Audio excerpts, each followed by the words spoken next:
말씀이신 하나님께서 육신을 입고 우리 가운데 오신 분이 우리 주님 예수 그리스도이십니다. 그리스도께서 임하심으로 하나님 나라가 세상에서 본격적으로 시작되었습니다. 그리스도로 시작된 하나님 나라는 지금 우리 안에서 자라나고 우리를 통하여 온 세상으로 확장되고 있습니다. 이것이 성령의 역사입니다. 오늘 마가복음 12장 36절 말씀에 주님이 성전에서 가르치실세 그랬습니다. 이 말은 성전, 오늘날 교회에서 하나님 나라를 가르치신 겁니다. 교회에서 하나님 나라를 어떻게 삶으로 누리고 살 것인가를 가르치신 겁니다. 교회에서 세상 나라로 사는 사람이 있는가 하면은 하나님 나라로 사는 사람이 있습니다. 여러분과 나는 성전에서 하나님 나라로 사는 그런 축복이 있어야 될 줄 믿습니다. 먼저 주님은 그리스도가 누구인지를 물었습니다. 마태복음 22장 42절에서는 너희가 그리스도를 어떻게 생각하느냐 하고 물으시고는 오늘 마가복음의 본문과 똑같은 질문과 가르침을 주셨습니다. 우리가 예수 그리스도를 어떻게 생각하느냐, 그리스도를 누구라고 하는가 하는 이 질문은 인생 최고 최대의 질문입니다. 동시에 인생 모든 문제를 끝내는 최후의 질문 해답이고 유일한 해답입니다. 주님은 지금 우리에게 다시 묻습니다. 사람들이 인자를 누구라 하느냐? 너희는 나를 누구라 하느냐? 주님은 지금도 묻고 계십니다. 주님의 최대 관심은 세상이 뭐라고 하는가가 아닙니다. 안 믿는 자가 나를 누구라 하느냐 관심이 아니에요. 믿는 자, 교회가 주님을 뭐라고 하는지, 그게 주님의 최고 최대의 관심입니다. 주님은 세상이 그리스도를 뭐라고 하든 너희는 나를 누구로 하느냐 그렇게 묻는 것입니다. 주는 그리스도시요 살아계신 하나님의 아들이시니다. 이거는 베드로의 입으로 한 고백이지만은 실상은 베드로를 통해서 하신 하나님의 그리스도 선언이십니다. 우리가 잘 아는 대로 그리스도는 기름 부음 받은 자라는 뜻입니다. 기름 부음은 어떤 사람을 특별히 구별하여 직임을 맡길 때 행하는 의식입니다. 성경에는 왕, 제사장, 선지자를 세울 때 보통 사람과는 구별하여, 아니 그 자신을 지금까지 살던 것과는 구별하기 위해서 머리에 기름을 붓고 왕으로, 제사장으로, 선지자로 세웠습니다. 그래서 예수가 그리스도라는 말은 주님이 왕, 제사장, 선지자의 직임을 가졌다는 말입니다. 예수는 만왕의 왕이요 큰 대제사장이요 참 선지자인 그리스도로 오셨습니다. 왜 예수는 왕, 선지자, 제사장으로 그리스도로 오셨는가? 그 말보다도 더 정확한 말은 왜 예수님은 그리스도로 오시지 않으면 안 됐던가? 이게 더 정확한 질문입니다. 모든 인생은 그리스도가 아니면 절대 해결할 수 없는 근본 문제를 안고 있습니다. 한 사람도 예외 없이 모든 사람은 하나님 떠나 죄와 저주, 사단과 지옥의 법에 사로잡힌 죄인입니다. 한 사람도 예외가 없이 전부 죄와 사망의 법 아래에 있다고 그랬습니다. 지금도 공중근세 잡고 있고 불순종의 아들들 가운데 역사하는 악한 영에 사로잡혀 있습니다. 그래서 자기가 원치 않는 우상숭배를 할 수밖에 없습니다. 돼지 대가리 놓고 절하고 돌 놓고 나무 놓고 달 보고 별 보고 운명을 묻고 거기에 자기를 드립니다. 우상숭배의 결과가 3세대까지 망하는 줄도 모르고 할 수밖에 없어요. 왜요? 죄와 사망의 법, 사단과 지옥의 법에 갇혔기 때문입니다. 그러니까 자기도 원치 않지만은 자기도 모르는 사이에 정신 문제, 마음 문제, 육신의 문제, 자녀 문제, 후손 문제, 영원한 내세 멸망까지 오는 것입니다. 살아서는 끊임없는 재앙이고 죽어서는 지옥의 영원한 고통을 당하는 본질상 진노의 자녀로 살고 있는 게 하나님 떠난 인생의 모습입니다. 속이는 사단에게 속아 하나님 떠나 죄와 사망의 법 안에 갇혔습니다. 이 세 가지, 사단과 하나님 떠난 것과 죄와 사망의 법에 갇힌 것, 이게 인간을, 우리를, 나를 불행하게 만드는 모든 근본 문제, 영적 문제입니다.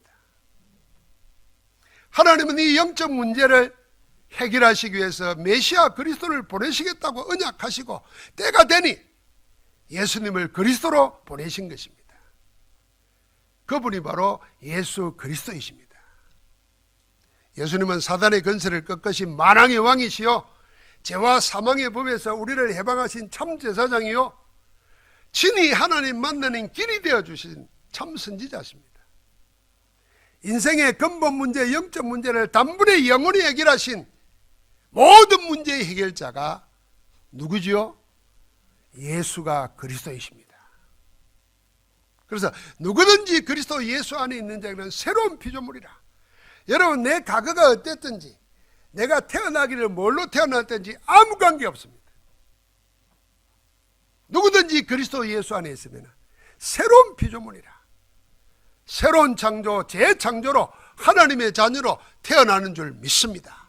그걸 거듭난다는 것입니다.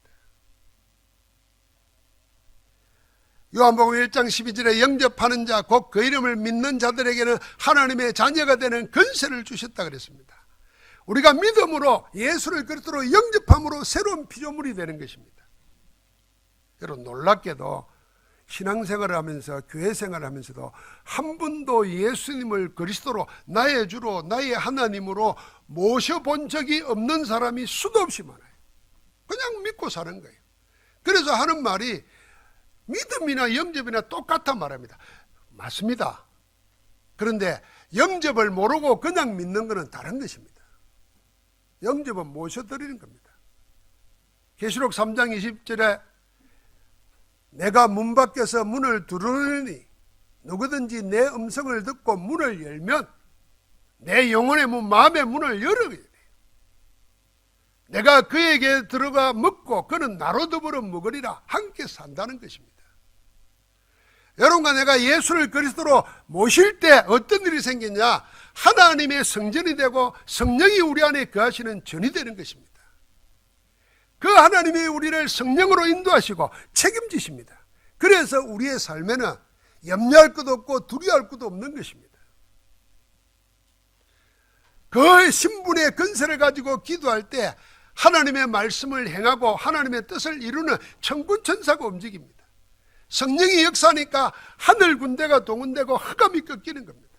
우리를 둘러싸고 있던 죄와 사망의 법, 우리를 둘러싸고 있는 흑암의 문화가 다 떠나는 것입니다. 아무리 부채를 붙이고 에어컨을 틀고 선풍기를 돌려도 어둠은 안 없어집니다. 우리를 둘러싸고 있는, 우리 가정을 둘러싸고 있는 모든 흑암의 세력은 빛이신 그리스도 올 때 달아나는 것입니다. 여러분, 세상에 이 하나님 안에서 주신 그리스도의 비밀이 없는 사람은 종교에 묶이고 문화에 묶이고 정치에 묶이고 세상의 경제에 묶여가지고 시달리고 고통당합니다. 인도가 선진국이잖아요. 중국 다음으로 급격하게 일어나는 나라입니다. 그런데 그 나라는 법적으로는 몇십 년 전에 카스트 제도, 타고난 신분 제도, 그걸 폐지했대요. 그런데 힌두교가 그 제도를 가지고 지금도 사람들은 그렇게 사는 거예요. 그런 사람 중에 불가촉 천민이 있어요. 그래, 글자 그대로 만나면 접근해서도 안 되고 사귀어서도 안 되고 만져서도 안 된다는 사람이에요. 그런데 지금 그 불가촉 천민의 여성들을 향한 성폭력이 인도 사이에 큰 문제가 되고 있어요. 아니, 불가촉 천민이라 그러고 왜 그런 여성들을 성폭행해요? 건들면 안 된다면서. 이게 21세기에 세계의 경제를 움직이는 신흥국가 중에 한 나라 인도예요. 그게 뭐예요? 종교가 사단의 법에 묶이면 그런 짓을 태연하게 하는 겁니다. 아니, 장관이라는 사람이 나와가지고 인터뷰에 그랬대요. 성폭행을 막을 수 없으면 절기라 그랬대요. 이게 한 나라의 지도자들이 하는 거예요. 여러분, 이게 세상에 뭡니까? 사단이 세상의 법, 간섭, 문화, 종교 이런 것을 붙잡고 멸망으로 끌어가는 것입니다. 빛이 들어가지 않으면, 복음이 들어가지 않으면 세상을 저주 재앙에서 건져낼 수가 없습니다. 여러분, 우리나라는 어떨까요? 많은 숨은 문제가 지금 복음 못 들어가지고, 복음 없어가지고 일어나고 있습니다. 그래서 여러분과 나를 하나님의 자녀로 만드시고 그리스도 이름에 건세를 주셔가지고 흑암을 쫓아내고 하느님 나라를 세우라고 지금 함께 하시는 줄 믿습니다. 지금 주님은 성전에서 이렇게 가장 중요한 복음의 내용을 가르치며 확인시키십니다. 물었습니다. 서기관들은 왜 그리스도를 다윗의 자손이라고 하느냐? 봐라, 정작 그 다윗은 성령의 감동을 받아서 그리스도를 주라고 부르지 않았느냐? 이게 시편 110편 1절을 인용한 겁니다. 사람들은, 유대인들은 예수님을 다윗의 후손이라 말하는데 정작 그 다윗은 그리스도를 나의 주라고 고백했다. 그러니 어떻게 나의 주라고 고백한 그가 후손이 되겠느냐? 주님이 이렇게 물은 겁니다. 그러니까 사람들이 기쁘게 즐겁게 들었다 그랬어요. 여러분, 이는 그리스도가 누구냐고 가르치는 비밀 중에 비밀의 말씀입니다. 그걸 성전에서 가르쳤어요. 유대인들은 전부 그리스도를 다윗의 자손이라 했습니다. 다윗의 왕가의 혈통을 이어올 후손이라 생각했습니다. 이를 학대쉽게 해석하면 유대인들은 그리스도는 결국 자기들의 후손인 인간으로 온다고 생각하고 있는 겁니다. 자, 그러다 보니까 자연히 사람에 대한 기대를 가집니다. 뛰어난 능력을 나타내는 사람만 나타나면 모여들어서 그를 메시아로 모시려고 합니다. 그러니까 이걸 이용하는 사람들이 정치적, 경제적 이득을 위해서 엉뚱한 메시아를 내세워가지고 세상을 혼란하고 소란을 일으킵니다. 이게 지금 유대인이 내려오는 거예요. 그래서 주님이 물은 겁니다. 너희가 그리스도를 다윗의 자손이라고 한다. 그러나 정작 다윗은 그리스도를 나의 주 아도나이라고 불렀다. 어찌 그럴 수 있겠느냐? 이 말입니다. 다윗은 그리스도가 자기 후손 이전에 다윗보다, 자기보다 먼저 계시는 분이라는 것을 알았습니다. 어떻게 알았을까요? 성령께서 알게 했다 그랬어요. 그렇습니다. 그리스도는 다윗의 후손이기 이전에 다윗보다 먼저 계신 분이십니다. 다윗의 선조라는 말이 아닙니다. 그리스도의 하나님 되심, 그리스도의 신성, 그리스도가 먼저 계신 분, 그리스도의 선제를 전가하는 것입니다. 이 말은 그리스도는 하나님이시라는 말입니다. 요한복음 8장 56절부터 59절까지 보면 주님이 유대인들에게 이렇게 말합니다. 너희 조상 아브라함은 나의 때 볼 것을 즐거워하다가 보고 기뻐하였느니라. 이 아브라함은 유대인들이 생각할 때 자기들의 조상이거든요. 우리는 아브라함의 후손이고 다윗의 후손이라는 걸 자랑스럽게 하는 사람들입니다, 유대인들은. 그런데 그 너희 조상 아브라함이 나의 때 볼 것을 즐거워하다가 보고는 기뻐했다 이랬어요. 그러자 유대인들이 뭐라 그런지 압니까? 예수님 보고 네가 아직 50도 안 됐는데 아브라함을 보았느냐 이런 말합니다. 예수님이 끝늙으셨던가 봐요. 예수님은 33세에 돌아가셨잖아요. 그러니까 한 10년 20년은 넓게 보인 것 같아요. 그러니까 네가 아직 50도 못 된 게 아브라함을 보았단 말이냐. 그때 주님이 이렇게 말합니다. 진실로 진실로 너희에게 이르노니 아브라함이 나기 전부터 내가 있느니라 그랬습니다. 그리스도가 모든 피조물보다 먼저 계신 분이라는 그리스도의 선제를 증가하는 말씀입니다. 그뿐만 아닙니다. 사도 바울은 골로새서 1장 15절부터 18절에 그리스도는 보이지 않는 하나님의 형상이요 모든 피조물보다 먼저 나시니라 그랬습니다. 그래서 만물이 다 그로 말미암아 났고 그를 위하여 창조되었고 그가 만물보다 먼저 계시고 만물이 그 안에서 섰다, 그 안에서 세워졌다고 그랬습니다. 그래서 요한복음 1장 1절부터 14절에는 태초에 말씀이 계셨고 이 말씀이 곧 하나님이시라. 말씀이 육신을 입고 우리 가운데 오셨는데 우리가 그 영광을 보니 아버지 독생자의 영광이요 은혜와 진리가 충만하더라. 하나님이시라는 말입니다. 예수 그리스도는 아브람보다 다윗보다 먼저 계신 분입니다. 그리스도가 하나님의 아들 곧 하나님이라는 말씀입니다. 이 말씀을 성전에서 가르쳤습니다. 왜 그랬을까요? 성전의 주인이 대제사장이나 성전에서 봉사하는 자들이 아니라 그리스도라는 말씀입니다. 다윗이 주라고 말씀하시므로 예수 그리스도가 성전의 주인이며 하나님 나라의 주라고 선언하는 것입니다. 주님께서 하나님 나라의 주인이며 성전의 주로 오셔서 성전에서 하나님 나라를 가르치고 계십니다. 그런데 오늘 그 이후에 보니까 두 사람이 나와요. 서기관이 나오고 또 한 사람은 가난한 과부가 나옵니다. 한 사람은 서기관이라는 말은 글자 그대로 서기, 글을 쓰는 거 아닙니까? 여러분 우리가 이렇게 성경을 책으로 가지고 된 거는 500년밖에 안 됐어요. 종교개혁 이후입니다. 그전에는 전부 다 헬라 히브리어로 쓰이고 좀 다음에 라틴어로 써진 거 사제들만 신부들만 가지고 있었어요. 그런데 인쇄술이 없었기 때문에 성경을 전부 다 필사를 했습니다. 그 필사를 하는 사람들이 누구냐면 서기관입니다. 그러니까 이들은 자연히 성경을 연구하게 돼요. 성경의 박사들입니다. 그래서 성경을 해설하는 사람들입니다. 철저하게 그걸 업으로 삼는 사람들이에요. 자, 이 사람들을 보고 주님께서 뭐라고 그랬냐면 또 하나의 반대 사람은 뭐냐면 그 시대의 최하위 계층입니다.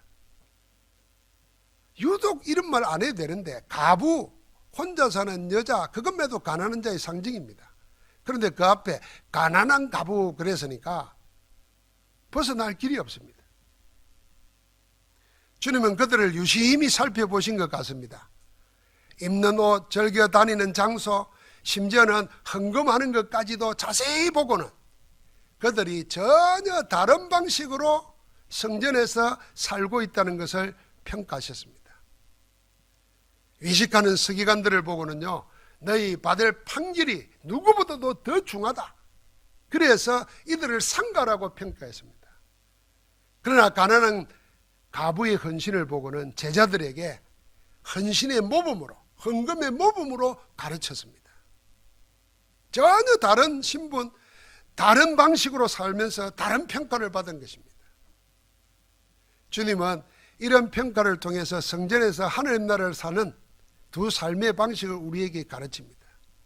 서기관의 외식입니다. 주님은 성전에서 선생으로 있는 서기관들을 향하여 외식하는 자라 했습니다. 이 말은 겉다르고 속다르다는 뜻입니다. 성경 박사고 가르치는 자이지만은 그 속은 하나님을 절개하기보다는 사람들 앞에 나서기를 더 좋아합니다. 자신들의 신분을 드러내려고 긴 옷을, 자기를 구별하는 긴 옷을 입고 다니고, 우리 식으로 말하면 예배 때 입는 가운을 입고 길가 돌아다니는 거예요. 인사 받으려고 일부러 사람들이 모여드는 거 가는 거예요. 백화점 같은데, 시장 같은데. 그런 거 다 인사하지 않습니까? 그런 걸 좋아하고, 회당에 가서는 높은 자리에 앉고 잔치집에도 윗자리에 앉고 자신의 특권을 드러내는 것을 절개했습니다. 그러나 하나님의 가장 첫째되고 큰 계명인 하나님의 사랑과 이웃 사랑에는 관심이 없습니다. 그래서 주님이 말합니다. 도리어 헌신을 핑계대고 가난한 가부들의 가산을 삼킨다고 그랬어요. 관심을 끌고자 사람들 보는 앞에서 기도를 해도 일부러 길게 하는 겁니다. 제가 오늘 장로님들의 기도를 듣다가 우리 교회 장로님들이 대표기도하는 기도를 다 모아가지고 책으로 냈으면 좋겠다, 그런 생각이 들었어요. 짧으면서도 가장 원하는 하나님의 뜻을 우리가 함께 기도하잖아요. 그런데 이 서기관들은 안 그랬어요. 길게 했어요. 천지창조부터 요한계시록까지 했어요. 다른 사람은 기도 듣다가 자는 거예요, 그냥. 서기관들의 이런 행위 전부는 하나님 앞에서 신실하기보다 사람들에게 보이고 인정받으려고 하는 아주 수준 낮은, 그러면서 허영과 탐욕에 시들리 있는 겁니다. 이들은 성전에서 하나님 나라로 사는 게 아니라 세상 나라, 세상 사람들과 똑같이 사는 것입니다. 그러나 가난한 가부는 그와 반대였습니다. 성전에서 하나님 나라를 누렸습니다. 헌금함에 자기 소유 전부를 드린 가난한 가부는 이 서기관의 외식과는 달랐어요. 사람 앞에서도, 사람에게도 아니고 오직 하나님 앞에서 하나님만 바라보고 자신을 온전하게 드렸습니다. 주님은 달랑 동전 2개 넣는 그 시대의 랩돈이라는 말은 돈 단위 중에 제일 작은 겁니다. 지금 우리 식으로 말하면 1원짜리 안 넣어줘요. 한 10원짜리 2개예요. 그걸 넣는 걸 보고는 주님이 뭐라 그러냐면, 여러 부자들이 풍족한 가운데 드린 그 모든 헌금보다 더 많이 했다고 말합니다. 동전 2개가 아닙니다. 자기의 모든 소유, 생활비 전부라고 말했습니다. 여러분, 생활비 전부니까 자신의 목숨이 달려있는 그의 전부입니다. 그러니까 그를 드린 거라 그 말입니다. 이 가부는 성전에서 가난이라는 환경이나 적은 자기 소유의 자기 영혼을 빼앗기지 않았습니다. 창피하지도 않았어요. 하나님만 바라봤기 때문에 내가 헌금하는 거 쳐다보고 남이 나를 뭐라 할까, 그게 성이 아니라 나의 전부를 하나님께, 자기를 하나님께 드린 것입니다. 이 가부는 성전에서 하나님 나라로 살고 있었습니다. 여러분, 우리가 성전에 와가지고, 교회에 와가지고 이걸 우리가 배워야 됩니다. 여러분, 우리가 아무리 가진 것이 없는 가난한 자라도요, 성전에 모인 수많은 부자들이 한 수많은 헌금보다 더 많은 헌금을 할 수 있습니다. 어떻게, 무엇으로요? 가부의 2랩돈입니다. 가부의 동전 2개는 가부의 전부입니다. 가부 자신입니다. 그래서 그 이전엔 동전 2개가 아니라 자기를 드린 거예요. 나를 하나님께 드리는 것이 세상의 많은 부자들이 드리는 모든 헌금보다도 더 많이 드리는 것입니다. 그래서 사도 바울은 고린도 교회를 향해서 헌금을 가르칠 때에 헌금을 준비하라고도 했고 힘에 넘치도록도 하라 그랬고, 그러면서 그 모든 것 이전에 자신을 먼저 드리고 헌금을 드리라 그랬습니다. 나는 드리지, 하나님께 드리지 않고 내가 가진 것을 드리는 것은 참된 헌금이 될 수 없습니다. 이 가난한 가부는 자기를 드린 겁니다. 여러분, 나를 드린다는 말은 갈라디아서 2장 20절의 실현입니다. 나를 드린다는 것은 무슨 말인가? 나는 죽고 내 안에 그리스도가 사는 것입니다. 내 자존심이나 내 주장으로 살지 않고 내 안에 계시는 그리스도로 살겠다는 것입니다. 아니, 나를 구원하신 그리스도가 내 안에서 살게 하는 것, 내가 사는 것이 아니라 내 안에서 그리스도가 나를 움직이게 하는 것, 그게요, 나를 하나님께 온전히 드린 겁니다. 내가 십자가에 못 박혔나니 그런 적 이제는 내가 산 것이 아니요 내 안에 그리스도가 사신 것이라. 이 말씀의 실현이 뭘로요? 나를 드릴 때 되는 겁니다. 저는 갈라디아서 2장 20절 할 때마다 여러분들 기억할 겁니다만, 내가 십자가에 못 박혔나니, 이 말은 죽었다는 말이거든요. 그게 복음의 시작이고 신앙의 시작이고 기도의 시작입니다. 그런데 못 박혀가지고 안 죽고 달려있어요. 그게 문제예요. 몇십 년, 지금 40년 달려있어요. 얼마나 힘들었을까? 신앙생활 하기가, 예수 믿기가 얼마나 힘들었을까? 달려가지고 안 죽으니까. 나를 드렸단 말은 내 안에서 그리스도가 사시도록 나를 내놓은 거예요. 내 자존심, 내 미래, 내 가난함 다 내놔버려야 돼요. 그러면 그리스도께서 내 안에서 살아나실 줄 믿습니다. 두 번째로 나를 드리는 것은 빌립보서 4장 10절부터 13절, 빌립보서 4장 19절의 실현입니다. 이 말은 무슨 말입니까? 내 것이나 세상 것으로 살지 않고 그리스도가 주시는 것을 받아 살겠다는 것입니다. 내가 가진 소유물 때문에 풍족하고 가진 것이 없어서 궁핍하여 시달리고 살아야 되는 세상과 육신의 매인자가 아닙니다. 우리는 어떤 자입니까? 사도 바울이 대신 고백합니다. 어떤 형편에서도 나는 자족하기를 배웠노라. 고백한 사도 바울 같이 하나님의 자녀요 예수 그리스도의 사람은 비천과 풍부에도 궁핍에도 어떤 형편에서도 처할 줄 아는 일체의 비결을 가진 자입니다. 그래서 성경의 첫 번째가 독립이라고 그랬지 않습니까? 혼자서 어디 가도 살아남을 수 있는 힘이 있어야 되는 거죠. 그게 어떤 형편에서도 있는 겁니다. 여러분 많이 가졌는데 불안한 사람, 그건 문제 있는 사람이죠. 없다고 해서 거지처럼 손 벌리고 사는 거, 그것도 하나님 자녀가 아닙니다. 그래서 우리의 신앙생활의 모델이 뭡니까? 예배자요 기도 응답해서 받아서 살고 하나님께로부터 그 증거를 가지고 나누자는 겁니다. 그게 전도자 아닙니까? 소유와 형편에 매이지 않고 사는 힘이 뭡니까? 그게 자족입니다.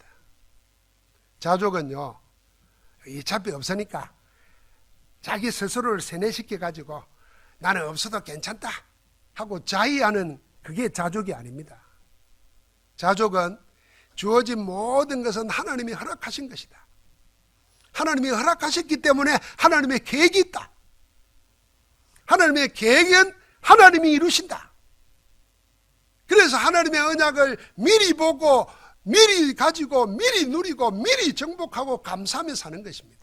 그게 진정한 자족입니다. 그래서 여러분은 나에게 무엇이 되라고 하지 않고 하나님은 아예 그렇게 불렀어요. 너는 복이다. 그렇게 불렀다는 거예요. 복이 되라 안 그랬다는 거예요. 너는 빛이 되고 소금이 되라 하지 않고 너는 소금이다 빛이다 그랬다는 거예요. 할렐루야. 너는 내 소유다 이랬다는 거예요. 너는 내게 대하여 제사장 나라요 구별된 하나님의 백성이다, 거룩한 백성이다 그랬다는 거예요. 할렐루야.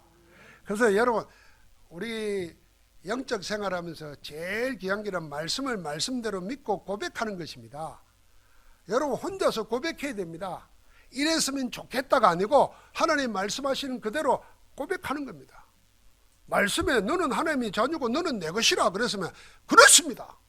나는 여호와 하나님의 것입니다. 얼마나 멋진 겁니까? 내 하나님의 것으로 살게 해주세요. 거지가 아니라니까. 우리는요 동네 거름뱅이가 아니에요. 왕같은 제사장이다. 감사합니다. 하나님 왕이 이런 꼬라지로 살아야 되겠습니까? 오늘부터 내가 왕으로 살겠습니다. 그 왕이 뭡니까? 자유자라. 세상 눈치에 끌리지 말고 코로나에 묶이지 말고 마스크 보고 돌아다니는 말이 아닙니다. 마스크 쓰고 누리고 말이에요. 못할 게 뭐 있어요? 밥 먹을 때 벗고. 우리를 둘러싸고 있는 과거의 상처, 미래에 대한 염려, 왕의 자유를 누리시기 바랍니다. 옆 사람 축복하십시다. 당신은 왕의 자녀입니다. 진짜입니다. 왕의 자녀입니다. 그리스도 안에서 자족으로 사는 것, 그것이 내 것으로 살지 않고 그리스도가 주신 것을 받아 사는 하나님 나라의 삶입니다. 그러니까 빌립보서 4장 19절에 이렇게 고백하잖아요. 나의 하나님이 나의 하나님이에요. 아브라함의 하나님이 아니고 나의 하나님이 그리스도 예수 안에서 비겁하게 비굴하게 아니고 영광 가운데 그 풍성한 대로 너희 모든 쓸 것을 채우시리라. 그래서 하나님 우리를 보고 입을 크게 열라 내가 채우리라 그랬던 겁니다. 세 번째로 나를 드린다는 것은 빌립보서 1장 20절 21절의 실현입니다. 갈라디아서 2장 20절, 빌립보서 4장 10절부터 19절, 빌립보서 1장 20절 21절 살든지 죽든지 내 몸에서 그리스도가 존귀되게 하려 하느니 이는 사는 것이 그리스도니 죽는 것도 유익함이라. 나의 유익보다 그리스도의 유익을 더 생각하는 것입니다. 그래서 살든지 죽든지 그리스도가 존귀하게 되게 하는 삶, 그리스도 이름이 존귀하게 된다면 나는 살아도 괜찮고 죽어도 상관없다. 그게 성전에서 자신을 온전히 드린 가부의 두 렙돈입니다. 사랑하는 성도 여러분, 우리는 성전에서 교회에서 무엇으로 삽니까? 이 예식하는 서기관들처럼 세상 나라로 삽니까? 아니면 가난한 가부의 헌신처럼 하나님 나라로 삽니까? 하나님 나라를 교회에서 누리는 중심이 나옵니다. 하나님 나라는 그리스도께서 이 땅에 오심으로 세상 임금 사단이 무너졌습니다. 하나님 나라의 빛의 역사가 시작됐습니다. 그 나라는 지금도 우리 안에서 자라나고 우리를 통해서 온 세계에 확장되고 있습니다. 겨자씨처럼 자라나고 있고 누룩처럼 퍼져가고 있습니다. 그런 하나님 나라를 나는 성전에서 교회에서 어떻게 누릴 것인가? 오늘 말씀을 통해서 봐야 됩니다. 그 첫 번째로 두 사람을 대조시키면 하나님 중심 대 사람 중심입니다. 서기관들은 성전에서 매사가 사람 위주였습니다. 하나님은 뒷전이었습니다. 그저 사람에게만 보이려고 사람만 쫓아다녔습니다. 교회 안에서 이런 서기관들처럼 하나님 바라지 않고 사람만 바라보다가 스스로 시험 들고 스스로 무너진 자가 너무 많습니다. 교회에서 사람 보러 오는 데가 아닙니다. 교회는 뭘요? 하나님 바라보고 하나님의 것에 집중하도록 오는 것이 교회입니다. 그래서 가부는 사람 의식하지 않았어요. 이 말은 자기도 의식하지 않았어요. 하나님 바라본 겁니다. 여러분, 하나님 바라볼 때, 하나님께 집중할 때 교회 생활을 통해서 하나님이 내 삶을 통치하시고 임재하시는 역사를 보게 될 줄 믿습니다. 두 번째는 복음 중심 대 세상 중심이에요. 여러분, 서기관은 성경 박사입니다. 성경을 필사하고 성경을 해석하고 가르치는 자라 그랬습니다. 그런데 성경의 핵심인 복음, 그리스도를 놓치고 있습니다. 그리스도를 눈앞에 두고도 세상 고정관념에 묶여가지고 하나님이신 그리스도를 놓치고 육신의 예수만 봅니다. 성경을 봐도 복음 중심이 아니라 세상 중심으로 구합니다. 인생의 모든 문제의 해답이신 그리스도를 찾는 게 아니라 세상에서 위로받고 세상이 힘드니까 위안을 받으려고, 세상을 살기 힘드니까 어떻게 살까 처세술 배우려고, 세상 사람들이 경쟁하면서 사니까 성공하는 것을 배우려고 성경을 찾아보는 겁니다. 이게 교회에서 하나님 나라를 볼 수 없는 길입니다. 교회에서 하나님 나라를 보려면 성경에서 뭐요? 복음, 오직 복음을 봐야 됩니다. 여러분, 교회에서 육신의 예수만 주장하고 바라보는 자가 많습니다. 그래서 세상에 요구하는 것만 구하고 하나님 원하시는 것은 관심이 없습니다. 세상에 비유 맞추려고 하나님 맡겨놓은 미션도 놓칩니다. 교회를 세상 나라로 사는 것입니다. 그러나 교회에서 하나님 나라로 사는 자는 모든 일, 모든 문제, 모든 사건에 하나님의 가장 원하시는 것이 무엇인가? 하나님의 절대 계획을 찾습니다. 그 계획을 24, 25 영원으로 기도합니다. 그러면 어느 날 여러분과 내가 하나님 나라가 내게 와 있다는 걸 알게 됩니다. 내 건강도 하나님이 다스리시고 내 사업도 인생도 하나님이 다스립니다. 해방과 자유를 그리스도 안에서 누리게 됩니다.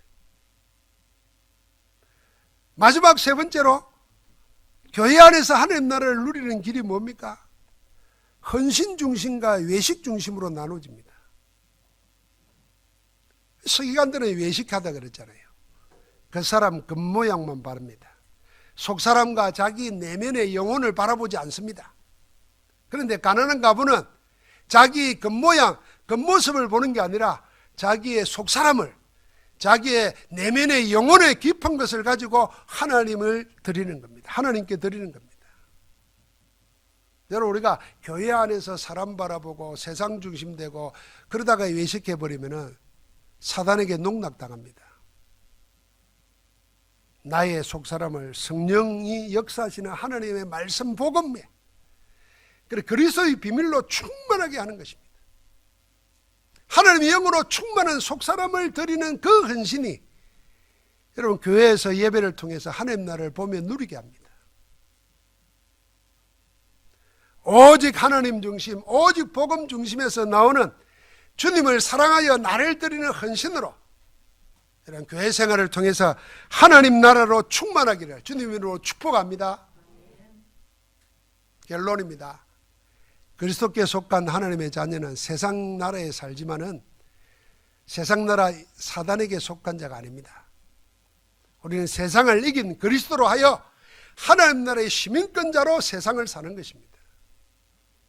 교회는 성령께서 하나님 나라의 시민권자를 예수 그리스도 이름으로 구별하여 모은 것입니다. 그래서 교회는 이 세상에서 하나님 나라를 보여주는 모델입니다. 교회당이 하나님 나라 모델이 아닙니다. 그리스도를 머리로 한 그리스도에게 속한 몸된 교회, 여러분과 내가 하나님 나라의 모델입니다. 교회당은 그 모델들이 모여있는 모델 하우스입니다. 그래서 우리는 교회에서 얼마든지 하나님 중심, 그리스도 중심, 헌신 중심으로 하나님 나라를 누릴 수 있습니다. 여러분과 내가 교회에서 하나님 나라로 살 때 세상 나라는 하나님 나라를 보게 되고 하나님의 구원을 받게 될 것입니다. 지금 세상 사람들은 바라볼 때가 사라졌습니다. 교회를 바라봐야 되는데 교회가 복음 놓쳐버리고 세상 정치에 관심 가지고 교회가 오직 복음 안에 있는 하나님의 생명 놓쳐버리고 자꾸 접신운동 비슷한 세상식으로 따라가다 보니까 세상이 구태여 교회를 볼 이유가 없게 됐습니다. 그래서 우리는 기억해야 됩니다. 세상이 가지지 못한 것, 세상이 주지 못하는 것, 하나님이 교회에 맡겼습니다. 그게 여러분과 나를 구원하신 오직 그리스도의 복음인 줄 믿습니다. 이 복음을 가지고 교회 생활을 하고 하나님 나라를 누릴 때 세상이 교회를 통해서 하나님 나라를 봅니다. 구원의 역사가 일어날 줄 믿습니다. 그래서 안디옥 교회를 보십시오. 그 시대에 1세기 때 안디옥은요 50만 명이 넘게 사는 3대 도시 중에 하나였습니다. 가장 개방되고 발전된 도시 중에 하나였어요. 위대한 도서관도 있고 그랬어요. 많은 학자들이 있었어요. 그런데 거기 핍박을 받아가지고 피해간 마가다락방의 중직자 몇 사람이 조용히 그리스도로 말씀 포럼하고 기도 누리고 전도 포럼했습니다. 나중에는 어느 정도요?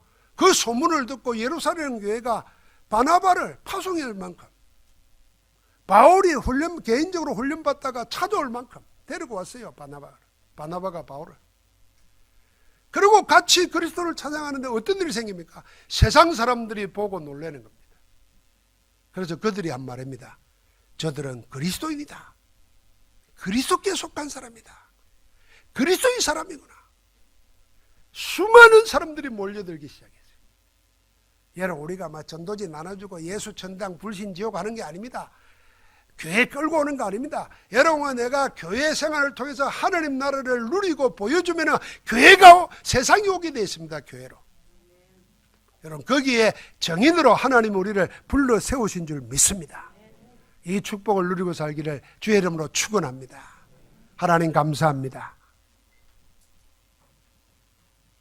성전에서 가르치신 하나님 나라를 우리는 교회에서 하나님 나라 삶의 방식으로 하나님 나라를 보여주는 정인으로 살게 하옵소서. 우리 안에서 그 일을 능력으로 행하고 계시는 성령으로 충만케 하사 주를 높이게 하옵소서. 그래서 예수 이름으로 기도하옵나이다. 아멘.